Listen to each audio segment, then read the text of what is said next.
Hi guys, I am from Namo Postal Academy.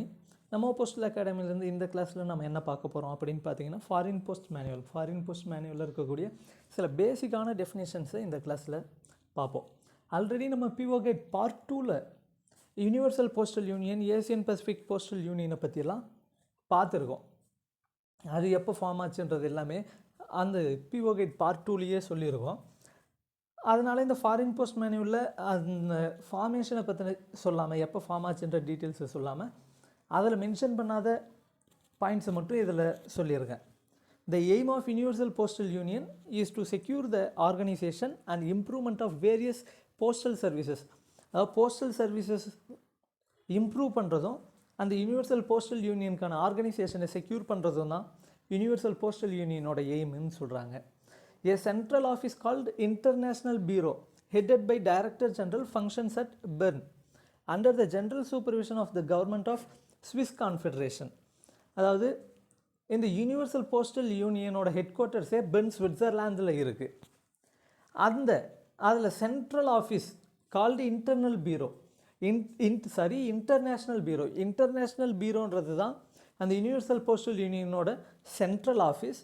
அந்த international பீரோவோட head யாருன்னு பார்த்தீங்கன்னா director general, functions at Bern under general supervision of government of Swiss confederation.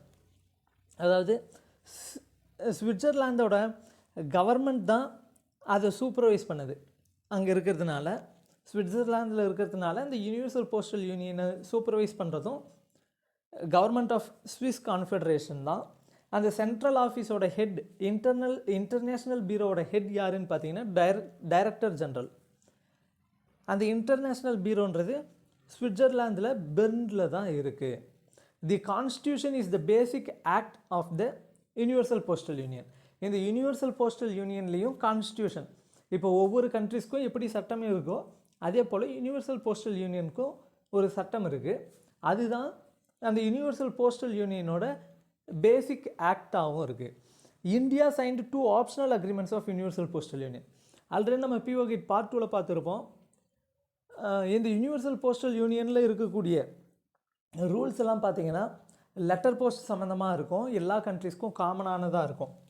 அதுவே மற்றது parcel post, insured letter, money orders, அது சம்மந்தமான rules எதுவும் அந்த universal postal union internal convention basic ஆக்டில் இருக்காது. அதுக்குன்னு தனியாக அக்ரிமெண்ட் சைன் பண்ணியிருக்காங்க. அதில் எல்லா கண்ட்ரிஸும் சைன் பண்ணணுன்ற அவசியம் கிடையாது. விருப்பப்படுறவங்க பண்ணலாம், அதில் ஜாயின் பண்ணாதவங்க தனியாக செப்பரேட் அக்ரிமெண்ட்டும் சைன் பண்ணி எந்தெந்த கண்ட்ரிஸ் கூட அவங்க டிரான்ஸ்மிஷன் வச்சுக்கிறாங்களோ அந்தந்த கண்ட்ரிஸ் கூட செப்பரேட் அக்ரிமெண்ட்ஸ் வச்சுக்கலாம். அதில் India sign 2 optional agreements of Universal postal Union. அந்த யூனிவர்சல் போஸ்டல் யூனியனோட ஆப்ஷனல் அக்ரிமெண்ட்ஸில் 2 அக்ரிமெண்ட் நம்மளோட கண்ட்ரி சைன் பண்ணியிருக்கு. ஒன்று இன்சூர்ட் லெட்டர்ஸ் அண்ட் பாக்ஸஸ், இன்னொன்று போஸ்டல் பார்சல்ஸ். பார்சல் சம்மந்தமான அக்ரிமெண்ட்லேயும் இன்சூர்ட் லெட்டருக்கான அக்ரிமெண்ட்லேயும் இந்தியா சைன் பண்ணியிருக்கு. Also other articles ordinary subjects includes newspapers. The abbreviation JX for journals is used when it is necessary to distinguish newspapers and periodicals from other categories of AO other articles. அதாவது letters and கார்ட்ஸில் நம்ம என்னென்ன இருக்கும், other ஆர்டிகல்ஸில் என்னென்ன இருக்கும் அப்படிங்கிறது எல்லாமே PO guide part 2ல் பார்த்துருக்கோம். அதில் நியூஸ் பேப்பர்ஸ், பிரிண்டட் பேப்பர்ஸ் வந்துட்டு அதர் ஆர்டிகல்ஸில் இருந்தாலும் அந்த பிரிண்டட் பேப்பர்ஸ்லேயே ஆர்டினரி பிரிண்டட் பேக்கெட்ஸும் வந்துடும், நியூஸ் பேப்பர்ஸும் வரும்ன்றதும் சொல்லியிருக்கோம். அப்படி நியூஸ் பேப்பர்ஸ் வந்து அதர் ஆர்டிகல்ஸில் இருந்தாலுமே கூட நியூஸ் பேப்பரோ பீரியாடிக்கல்ஸோ போஸ்ட் பண்ணும்போது அதனோட சூப்பர்ஸ்கிரிப்ஷன் வந்து அதில் JX அல்லது ஜெர்னக்ஸ் அப்படின்னு எழுதி அனுப்பணும்னு சொல்கிறாங்க. ஏன்னா நியூஸ் பேப்பராகவே இருந்தாலும் அவங்க போஸ்ட் பண்ணியிருக்கிறது எதில் போஸ்ட் பண்ணியிருக்காங்கன்றத ஈஸியாக ஐடென்டிஃபை பண்ணுறதுக்காக மட்டும்தான். ஈஸியாக ஐடென்டிஃபை பண்ணிக்கலாம். மேலே JXனோ அல்லது ஜெர்னக்ஸ்னோ எழுதுனா ஈஸியாக அது நியூஸ் பேப்பர் தான் ஐடென்டிஃபை பண்ணலான்றதுக்காக ஜெர்னக்ஸ்னு எழுத சொல்கிறாங்க. அதுதான் office of exchange. Office of எக்ஸ்சேஞ்சுனா என்ன அப்படின்னு பார்த்தீங்கன்னா, அதாவது ஒரு போஸ்ட் ஆஃபீஸ், அதாவது ஒரு சார்ட்டிங் ஆஃபீஸ், எந்த ஒரு ஆஃபீஸ் வந்துட்டு ஃபாரின் கண்ட்ரீஸில் இருக்கக்கூடிய ஆஃபீஸ் கூட டைரெக்டாக மெயிலை எக்ஸ்சேஞ்ச் பண்ணிக்குதோ அந்த ஆஃபீஸ் தான் ஆஃபீஸ் ஆஃப் எக்ஸ்சேஞ்ச். ஃபார் எக்ஸாம்பிளுக்கு தமிழ்நாடு எடுத்திங்கன்னா, இப்போ சென்னையிலேருந்து ஒரு ஃபாரின் கண்ட்ரிக்கு பேக் அனுப்புகிறாங்க அப்படின்னா அதுதான் ஆஃபீஸ் ஆஃப் எக்ஸ்சேஞ்ச். அதுவே வேறு ஒரு இடத்துல ஒரு இன்டீரியர் பிளேஸில் ஃபாரின் ஆர்டிக்கல் ஒன்று புக் ஆகுது அப்படின்னாலும் அங்கேருந்து டைரெக்டாக அவங்க ஃபாரின் கண்ட்ரிஸ்க்கு அனுப்ப முடியாது. இந்த ஆஃபீஸ் ஆஃப் எக்ஸ்சேஞ்சுக்கு அனுப்பின பிறகு தான் அனுப்ப முடியும். ஆஃபீஸ் ஆஃப் எக்ஸ்சேஞ்சில் இருந்து மட்டும்தான் ஃபாரின் கண்ட்ரிஸ்க்கு மெயில் டிரான்ஸ்மிட் ஆகும். A post office or sorting office or section which exchanges mails with offices in foreign countries is called office of exchange. அதாவது ஃபாரின் கண்ட்ரிஸ் கூட எந்த ஒரு ஆஃபீஸ் இங்கேருந்து மெயில் எக்ஸ்சேஞ்ச் பண்ணிக்குதோ, இங்கேருந்து அனுப்புறதும் சரி, அங்கேருந்து அங்கே ஃபாரின்லேருந்து வர பேக்கை ரிசீவ் பண்ணுறதும் சரி, அப்படி எந்த ஒரு ஆஃபீஸ் ஃபாரின் கண்ட்ரிஸோட மெயிலை எக்ஸ்சேஞ்ச் பண்ணிக்குதோ அந்த ஆஃபீஸ் தான் office of exchange. It is called dispatching office of exchange or outward office of exchange when it makes up and dispatches mails for foreign countries.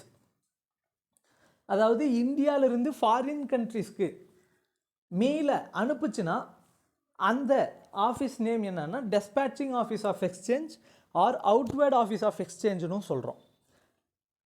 அதே போல் ஃபாரின்லேருந்து வரக்கூடிய பேகை மெயிலை ரிசீவ் பண்ணுற ஆஃபீஸ்க்கு receiving office of exchange or inward office of எக்ஸ்சேஞ்சுன்னு சொல்கிறோம். It is called receiving office of exchange or inward office of exchange when it receives mails from office of exchange of foreign country. அடுத்ததா office of exchange of transit. முன்ன பார்த்தோம் office of எக்ஸ்சேஞ்சுனா என்ன, dispatching office of exchange or outward office of exchange. அடுத்ததாக receiving office of exchange or inward office of exchange. இப்போது office of exchange of transit and office of exchange on border which only receives and dispatches closed bags addressed to or received from other office of exchange is in India is known as office of exchange of transit. இந்த office of exchange of transit அப்படின்னா என்னன்னு பார்த்தீங்கன்னா, பேகை வந்து அவங்க open பண்ணவோ close பண்ணவோ மாட்டாங்க. இப்போ க்ளோஸ் பண்ணி வர பேகை மட்டும் ஃபாரின் கண்ட்ரிஸ் கூட எக்ஸ்சேஞ்ச் மட்டும்தான் பண்ணுவாங்க. அந்த இடத்துல ஆர்டிக்கலை பேக்கில் போட்டு புதுசாக க்ளோஸ் பண்ண மாட்டாங்க. ஃபாரின்லேருந்து வரக்கூடிய ஆர்டிக்கலை ஓப்பன் பண்ணவோ மாட்டாங்க. வர ஆர்டிக்கலை அப்படியே ஃபாரினுக்கு அனுப்புவாங்க. ஃபாரின்லேருந்து வர ஆர்டிக்கலை வாங்கி அப்படியே மற்ற ஆஃபீஸ்க்கு அனுப்பி விட்டுருவாங்க. அதுதான் office of exchange of transit. Such office will not close bags for foreign countries or open inward foreign bags. அது பேகை ஓப்பன் பண்ணவோ க்ளோஸ் பண்ணவோ செய்யாது அந்த office of exchange of transit. Its function is only to exchange mails with carrier or officials of foreign administration. அதாவது ஃபாரின்லேருந்து வரக்கூடிய ஆர்டிக்கலை இந்தியாவில் இருக்கக்கூடிய கேரியருக்கு கொடுக்கும். அதே போல் இங்கேருந்து அனுப்பக்கூடிய ஆர்டிக்கலை ஃபாரின் அஃபிஷியல் ஃபாரின் அட்மினிஸ்ட்ரேஷனுக்கு அனுப்பிவிடும். அது மட்டும்தான் இந்த ஆஃபீஸ் ஆஃப் எக்ஸ்சேஞ்ச் ஆஃப் டிரான்சிட்டோட function. Foreign post office. Foreign post ஆஃபீஸ்னால் என்ன? Foreign post office is an office of exchange in which the work of assessment of customs duty on foreign mails is carried out. இந்த foreign post ஆஃபீஸ்ன்றதும் ஒரு office of exchange தான். அதாவது foreign countries கூட மெயிலை exchange பண்ணக்கூடிய office. அதில் in which the work of assessment of customs duty on foreign mails is carried out. அதில் customs duty ஒர்க்கும் சேர்ந்து நடக்கும். அடுத்ததாக சப்ஃபாரின் போஸ்ட் ஆஃபீஸ். சப்ஃபாரின் போஸ்ட் ஆஃபீஸ்னால் என்ன? Subforeign post office is an office which is not an office of exchange but in which the work of customs examination, assessment and accounting of customs duty is carried out. Subforeign post office என்றதும் ஒரு office. அது வந்து office of எக்ஸ்சேஞ்சாக work பண்ணாது. அதாவது foreign countries கூட மெயிலை exchange பண்ணுற வேலை அது செய்யாது. ஆனால் கஸ்டம்ஸ் டியூட்டி ஒர்க்கை மட்டும் செய்யும். அதனால் இது சப்ஃபாரின் போஸ்ட் ஆஃபீஸ்னு சொல்கிறோம். Country of origin. Country of ஆரிஜின்னா என்ன? The country in which an article is posted is called country of origin. அதாவது எந்த நாட்டில் ஒரு ஆர்டிக்கலை போஸ்ட் பண்ணுறாங்களோ அந்த நாடு வந்துட்டு country of origin. Country of destination, the country to which an article is addressed for delivery is called country of destination. ஒரு article எந்த கண்ட்ரியில் டெலிவரி ஆகணுமோ, எந்த கண்ட்ரிக்கு அனுப்புகிறாங்களோ அந்த நாடு வந்துட்டு கண்ட்ரி ஆஃப் டெஸ்டினேஷன். அடுத்த டிஸ்டன்ட் கண்ட்ரிஸ். டிஸ்டன்ட் கண்ட்ரிஸ்னால் என்ன அப்படின்னு பார்த்தீங்கன்னா, countries are considered as distant countries when the time taken in conveyance between them by most rapid means, land or sea, exceeds 10 days, or when the average frequency of the mail service between them is less than twice a month. அதாவது India, for எக்ஸாம்பிளுக்கு India சொல்கிறேன், இந்தியாவிலேருந்து ஒரு கண்ட்ரிக்கு mail அனுப்பும்போது அதனோட fastest ரூட்லேயே 10 நாளுக்கு அதிகமாக அந்த ஆர்டிக்கல் டெஸ்டினேஷன் கண்ட்ரியில் ரீச் ஆக எடுத்துக்கிச்சு அப்படின்னா அதுவும், அதே போல் ஆவரேஜ் ஃப்ரீக்வன்சி அந்த கண்ட்ரி கூட மட்டும் பார்த்தோம்னா ஒரு மாதத்துக்கு 2 முறைக்கும் குறைவான டைம் மட்டுமே தான் ஃப்ரீக்வன்சி இருக்குது. அந்த கண்ட்ரி கூட ஒரு மாதத்துக்கு 2 முறைக்கும் குறைவாக தான் ஆர்டிக்கல் நம்ம எக்ஸ்சேஞ்ச் பண்ணிப்போம். அப்படின்னாலும் அந்த கண்ட்ரிஸை வந்து டிஸ்டன்ட் கண்ட்ரிஸ்னு சொல்கிறோம். என்னென்னா டிரான்ஸ்மிஷனுக்கு ஃபாஸ்டஸ்ட் ரூட்டில் 10 நாளுக்கு அதிகமாக எடுத்துக்கும். அதே போல் ஒரு மாதத்துக்கு 2 முறைக்கும் குறைவான டைம் தான் அந்த கண்ட்ரிஸ் கூட மெயிலை எக்ஸ்சேஞ்ச் பண்ணிப்போம். அப்படி இருந்தது அப்படின்னா அந்த கண்ட்ரிஸை வந்து நம்ம டிஸ்டன்ட் கண்ட்ரிஸ்னு சொல்கிறோம். The international bureau publishes a list of distant countries. All countries other than those mentioned below are treated as distant countries in relation to India. அந்த இன்டர்நேஷ்னல் பியூரோ, யூனிவர்சல் போஸ்டல் யூனியனோட இன்டர்நேஷ்னல் பியூரோ வந்து distant countries லிஸ்ட்டெல்லாம் சொல்லியிருக்கு. அதில் இந்தியாவுக்கான distant countries என்னென்னு பார்த்தீங்கன்னா, இங்கே கீழே மென்ஷன் ஆகியிருக்கக்கூடிய கண்ட்ரிஸை தவிர மற்ற எல்லா கண்ட்ரிஸுமே இந்தியாவுக்கான டிஸ்டன்ட் கண்ட்ரிஸ் தான். அப்போ எது எதெல்லாம் டிஸ்டன்ட் கண்ட்ரிஸ் கிடையாது அப்படின்னு பார்த்தீங்கன்னா, first one Afghanistan, Bhutan, Burma, Ceylon, பர்மான்றது Myanmar, Ceylon Sri Lanka. British overseas டெரிட்டரிஸில் Abu Dhabi, Bahrain, Dubai, Muscat, Ras al Khaimah, Sharjah. அடுத்ததாக Iran, Iraq, Malaysia, Nepal, Pakistan, Qatar, Singapore. இந்த 12 இடத்தை தவிர மற்ற எல்லாமே வந்துட்டு இந்தியாவுக்கு டிஸ்டன்ட் கண்ட்ரிஸ் தான். Direct correspondence. டைரக்ட் கரஸ்பாண்டன்ஸ்னால் என்ன அப்படின்னு பார்த்தீங்கன்னா, direct correspondence is enclosed in a bag for delivery in a country to which the bag is addressed.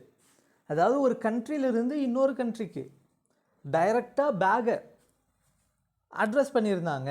இப்போ இந்தியாவிலேருந்து அமெரிக்காவுக்கு ஆர்டிக்கல் டெலிவரி ஆகணும்.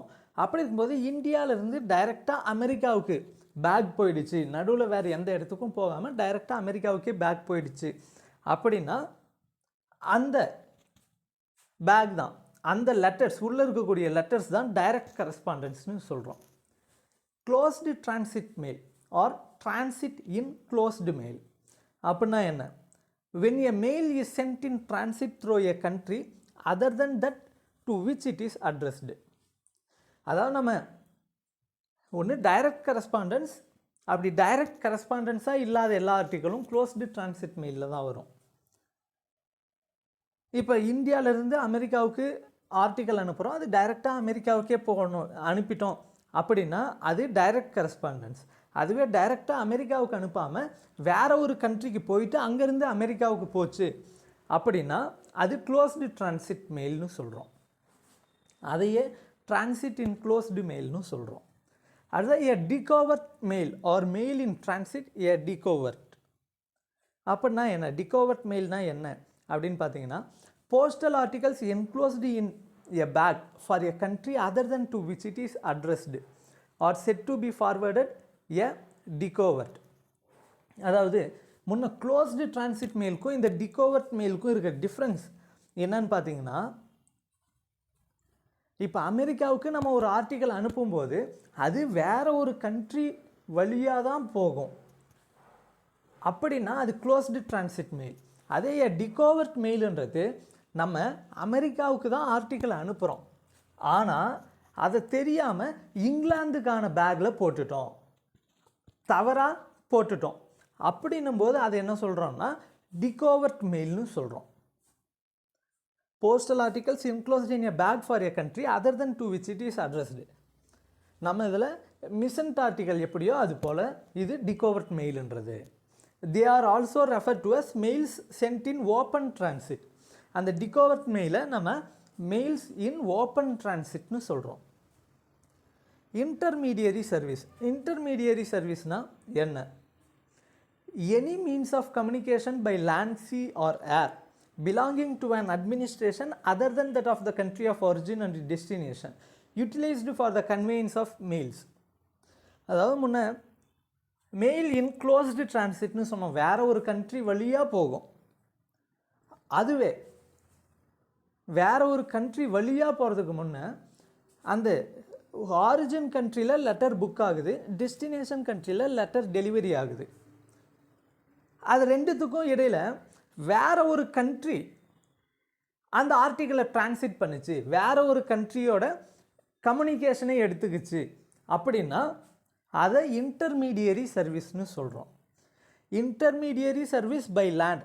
அதே நிலம் வழியாக இன்டர்மீடியரி சர்வீஸ் வேற ஒரு கண்ட்ரிஸ் யூட்டிலைஸ் பண்ணோம் அப்படின்னா அதை டெரிட்டோரியல் டிரான்சிட்னோ, சி வழியாக பண்ணோம் அப்படின்னா அதை மெரிடைம் ஆர் சி டிரான்சிட்னு சொல்கிறோம். In case of air transmission, it is referred to only as air conveyance. அதுவே வேற ஒரு கண்ட்ரியோட ஏர் டிரான்ஸ்மிஷனை எடுத்துக்கிட்டோம் அப்படின்னா அதை ஏர் கன்வேயன்ஸ்னு சொல்கிறோம். Transit charge. டிரான்சிட் சார்ஜ்னா என்ன அப்படின்னு பார்த்தீங்கன்னா, the countries whose services are utilized for conveyance of mails are entitled to a remuneration at fixed rates based on zones of distance for land and sea services respectively. அதாவது முன்ன சொன்னோம் இல்லையா intermediary சர்வீஸ்னு, அந்த intermediary service வேற ஒரு கண்ட்ரியோட சர்வீஸை utilise பண்ணுறதுக்காக அந்த கண்ட்ரிக்கு நம்ம ஒரு fixed rates, certain fixed rates அந்த கண்ட்ரிக்கு கொடுக்கணும். அந்த சார்ஜுக்கு நேம் தான் டிரான்சிட் சார்ஜ். வேற ஒரு கண்ட்ரி டிரான்ஸ்மிஷனை யூஸ் பண்ணிக்கிறதுக்காக அவங்களுக்கு நம்ம கொடுக்கக்கூடிய ரெனுமரேஷன் தான் டிரான்சிட் சார்ஜ்னு சொல்கிறோம். This remuneration can be claimed only in regard to conveyance of correspondence sent in closed dispatches in case of surface mails which is called transit charge. அது எப்படின்னா க்ளோஸ்டு டிஸ்பேச்சஸாக சர்ஃபேஸ் மெயில் மூலமாக அனுப்புறதுக்காக மட்டும்தான் இதை கொடுப்போம். யார் மூலமாக அனுப்பணும் அப்படின்னா அதுக்கு அந்த கண்ட்ரிஸ்க்கு போயிட்டு அங்கேருந்து போகிறதுக்குன்னு தனியாக ஏர் டிரான்சிட் சார்ஜே ப்ரொவைட் பண்ண வேண்டியிருக்கும். ஸோ சர்ஃபேஸ் மூலமாக அனுப்புறதுக்கு வேற ஒரு கண்ட்ரியோட சர்வீஸை யூட்டிலைஸ் பண்ணுறோம் அப்படின்னா அதுக்கு அந்த கண்ட்ரிக்கு கொடுக்க வேண்டிய சார்ஜஸ்க்கு நேம் தான் டிரான்சிட் சார்ஜ். அதுதான் லெட்டர் பில். லெட்டர் பில்னா என்ன? Letter bill is an advice which is enclosed in every mail furnishing the details to the office of destination. அதாவது ஒரு லெட்டரை அனுப்புகிறாங்க அப்படின்னா அந்த ஆர்டிக்கலில் என்னென்ன இருக்குது அப்படின்ற டீட்டெயில்ஸை எல்லாத்தையுமே மென்ஷன் பண்ணி அந்த ஆஃபீஸ் ஆஃப் டெஸ்டினேஷனுக்கு அனுப்புகிறாங்க. அந்த டீட்டெயில்ஸை மென்ஷன் பண்ணி அனுப்புகிற பர்டிகுலர்ஸ்க்கு நேம் தான் லெட்டர் பில்னு சொல்கிறோம். அதுதான் வெரிஃபிகேஷன் நோட். வெரிஃபிகேஷன் நோட்கான ஃப்ரெஞ்ச் வேர்ட் தான் bulletin de verification. Verification note is the form prescribed in the convention in which receiving officers notify to dispatching officers all errors and irregularities observed in the mail. அதாவது அந்த article destination, அந்த ஆர்டிக்கலை எந்த office receive பண்ணுதோ அந்த office அந்த மெயிலில் என்னென்ன irregularities errors எல்லாம் இருக்கோ அதை மென்ஷன் பண்ணி அதை அனுப்பின ஆஃபீஸ்க்கு அனுப்புவாங்க. அதுக்கு நேம் தான் வெரிஃபிகேஷன் நோட்னு சொல்கிறோம். It should always be sent by registered mail and by air whenever air transmission is advantageous. அதாவது இந்த வெரிஃபிகேஷன் நோட்டுன்றது எப்பயுமே ரெஜிஸ்டர்டு மெயில்லையும் ஏர் மூலமாகவும் தான் அனுப்பணும். எங்கெல்லாம் ஏர் டிரான்ஸ்மிஷன் அட்வான்டேஜாக இருக்கோ அந்த கண்ட்ரீஸ்க்கு எல்லாமே அந்தந்த ஆஃபீஸ்க்கு எல்லாமே ஏர் டிரான்ஸ்மிஷன் மூலமாகவும் அதை ரெஜிஸ்டர் பண்ணி தான் அனுப்புகிறாங்க. verification note will be prepared by Office of Exchange in India in triplicate by means of carbon paper. 2 copies are sent to the destination country and the third one is filed. இந்த verification நோட்டுன்றது இந்தியாவிலிருந்து ஃபாரினுக்கு அனுப்பும்போது 3 காப்பியாக prepare பண்ணுறாங்க. அதில் 2 copies வந்து destination கண்ட்ரிக்கு அனுப்பிட்டு ஒரு காப்பியை இந்தியா அனுப்பும்போது ஆஃபீஸில் ஃபைல் பண்ணி வச்சுக்கிறாங்க. இஃப் நெய்தர் த ஒரிஜினல், அந்த 2 காப்பி டெஸ்டினேஷன் கண்ட்ரிக்கு போனதுக்கு பிறகு அதில் இருக்கக்கூடிய டீட்டெயில்ஸ் எல்லாம் கரெக்டாக இருக்கா அப்படின்ட்டு அந்த டெஸ்டினேஷன் கண்ட்ரியில் இருக்கக்கூடிய ஆஃபீஸ் செக் பண்ணிவிட்டு கரெக்டாக இருந்தது அப்படின்னா அனுப்பிவிடுவாங்க. அதே போல் ஏதாவது எரர்ஸ் இருந்தது அப்படின்னாலும் அதில் என்னென்ன எரர் இருக்கோ அதை மென்ஷன் பண்ணி அனுப்பிவிடுவாங்க. If neither the original nor duplicate verification notice return within a period of 2 months. அதாவது மேலே மென்ஷன் பண்ணியிருந்தோம் இல்லைங்களா, ஒரு 12 இடம், அந்த 12 இடத்துக்கு இந்த வெரிஃபிகேஷன் நோட் அப்படிங்கிறது 2 மாதத்துக்குள்ளே வந்துடணும். அந்த ஆர்டிக்கல் எல்லாம் சரியாக இருக்கா, இல்லை ஏதாவது எரர் இருக்கா, அக்செப்ட் பண்ணிக்கிறாங்களா இல்லையான்னு சொல்லிட்டு 2 மந்த்துக்குள்ளே அந்த வெரிஃபிகேஷன் நோட்டுங்கிறது ரிட்டன் வரணும். அதுவே டிஸ்டன்ட் கண்ட்ரிஸ், அந்த 12 இடத்த தவிர மற்ற கண்ட்ரிஸ்க்காக இருந்தது அப்படின்னா 4 month டைம். டிஸ்டன்ட் கண்ட்ரிஸ்ன்றதுனால 2 மாதம் எக்ஸ்ட்ரா கொடுக்குறாங்க. அந்த டைமுக்குள்ளே வெரிஃபிகேஷன் நோட் ரிட்டன் ஆகலை அப்படின்னா it is in absence of proof to the contrary regarded as accepted by the office to which it is addressed. அவங்க அந்த டைமுக்குள்ளே அனுப்பணும். ஒரு வேளை அனுப்பாமல் விட்டாங்க அப்படின்னா அந்த டெஸ்டினேஷன் கண்ட்ரி அந்த ஆர்டிக்கலில் எந்த எரரும் இல்லை, அக்செப்ட் பண்ணிக்கிட்டாங்கன்னு meaning. Record book is maintained for all verification notes sent abroad and another for those received from abroad, and each verification note received or dispatched is given a serial number. அதாவது இந்த verification நோட்டுக்குன்னு தனியாக ஒரு record book maintain பண்ணுறாங்க. அதில் இந்தியாவிலேருந்து ஃபாரினுக்கு போகிறதுக்கு தனியாகவும் ஃபாரின்லேருந்து இந்தியாவுக்கு வரக்கூடியது தனியாகவும் மெயின்டைன் பண்ணுறாங்க. அப்படி வரும்போது அந்த ஒவ்வொரு வெரிஃபிகேஷன் நோட்டுக்கும் ஒவ்வொரு சீரியல் நம்பரை கொடுத்து வச்சுக்கிறாங்க. அடுத்ததாக அவுன்ஸ் அவர் டுபாய்ஸ் அப்படின்னா என்ன? அதாவது metric decimal system of weight is the system recognised in the provision of convention. அந்த மெட்ரிக் டெசிமல் சிஸ்டம், வெயிட்டை மென்ஷன் பண்ணக்கூடிய டெசிமல் சிஸ்டத்தை தான் இங்கே அவுன்ஸ் அவர் டுபாய்ஸ்னு சொல்கிறோம். அதுவே இந்தியாவில் the metric decimal system is in walk.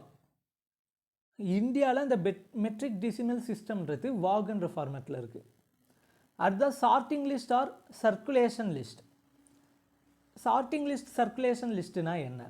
It shows the names of post offices and office of exchange in a foreign country for which direct bags are closed or from which direct bags are received by an office, and it shows the route for transmission of such bags.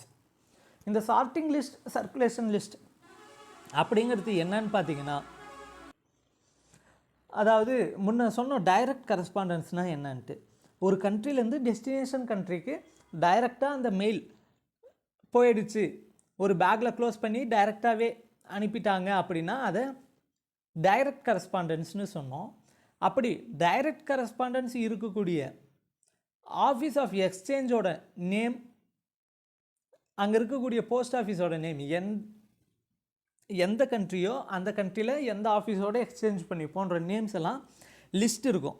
அதுதான் sorting list circulation லிஸ்ட்னு சொல்கிறோம். அந்த லிஸ்ட்டில் அந்த பேக்கை எப்படி அனுப்பணும், அதனோட route என்னன்றது முதற்கொண்டு மென்ஷன் ஆகியிருக்கணும். Amendments to this list should be made only on basis of orders issued by director general.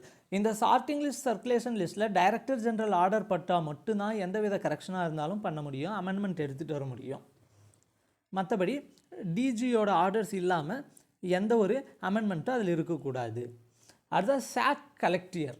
Chalk கலெக்டியர்னா என்னென்னா கலெக்டிவ் பேக், ஃப்ரெஞ்ச் வேர்ட் தான் சாக் கலெக்டியர்ன்றதும். In order to reduce the number of light weight of bags, envelopes or packets to be conveyed by air on the same sector, they may be received or dispatched enclosed in a collective bag. அதாவது நம்ம ஆர்எம்எஸில் பார்த்தோம் transit பேக்குன்னு ஒன்று பார்த்தோம்.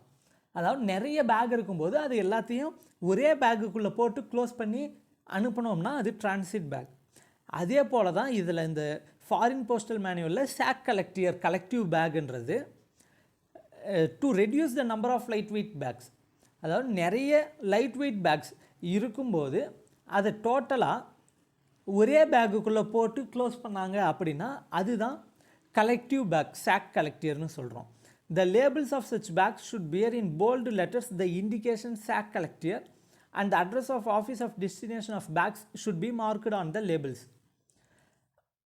அது என்னன்னு பார்த்தீங்கன்னா, enclosed in one bag, அந்த பேக்ஸில் வந்து லேபிள் இருக்கணும், அதில் சாக் கலெக்டியர் கலெக்டிவ் பேக்னு எழுதியிருக்கணும். அது இல்லாமல் எந்த ஆஃபீஸ் டெஸ்டினேஷனோ அந்த ஆஃபீஸோட நேம் அட்ரஸ் எல்லாம் மென்ஷன் பண்ணியிருக்கணும். அடுத்த redirection envelopes and collection envelopes. அப்படின்னா என்ன?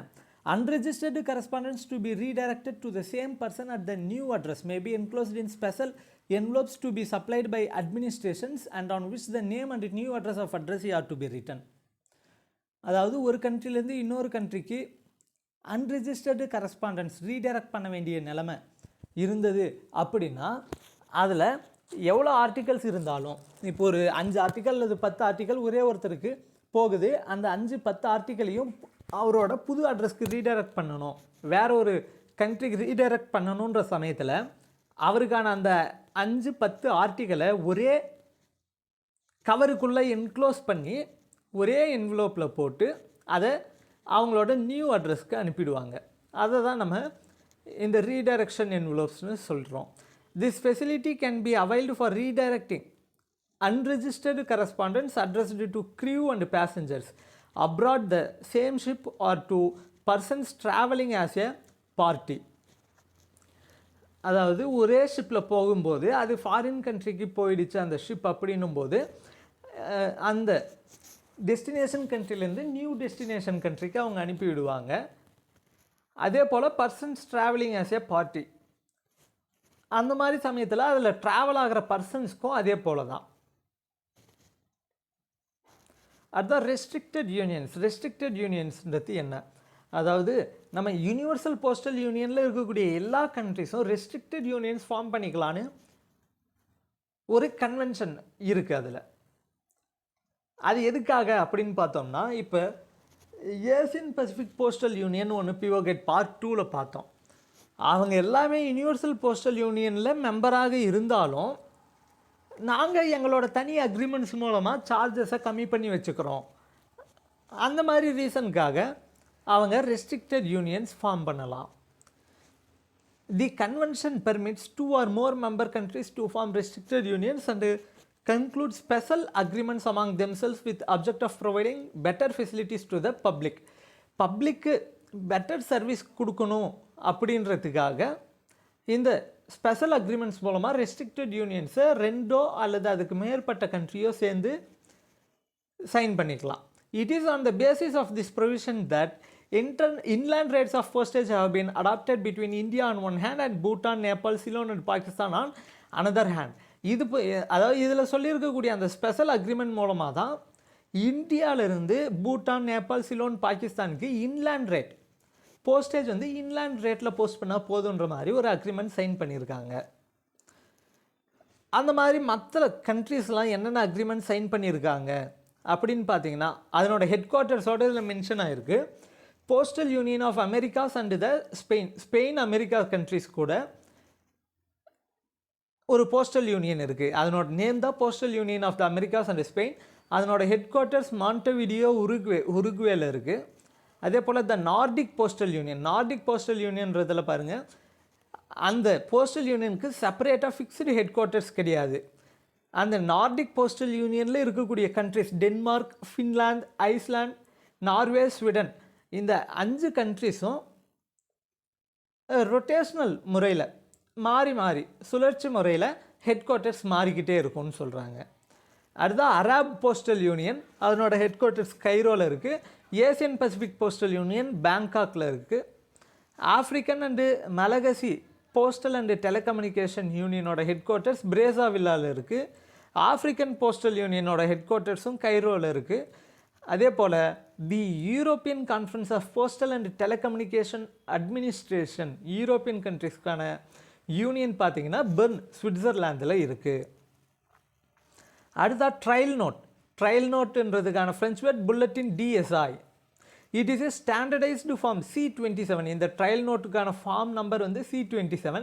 In international postal service designed to determine the most favorable route for international mails and to provide a check on the transmission times. அதாவது இந்த trial நோட்டுன்றது என்னன்னு பார்த்தீங்கன்னா, international mail வந்து அதாவது ஒரு foreign கண்ட்ரீஸ்க்கு போகக்கூடிய ஆர்டிக்கல் எந்த ரூட்டில் போனால் மோஸ்ட் ஃபேவரபுளாக இருக்கும், எது மோஸ்ட் ஃபேவரபிள் ரூட்னு சொல்கிறாங்களோ அப்படி மென்ஷன் பண்ணியிருக்கக்கூடிய நோட் நேம் தான் ட்ரையல் நோட்னு சொல்கிறோம். This note is included in the mail and attached to the letter mail with indication C27.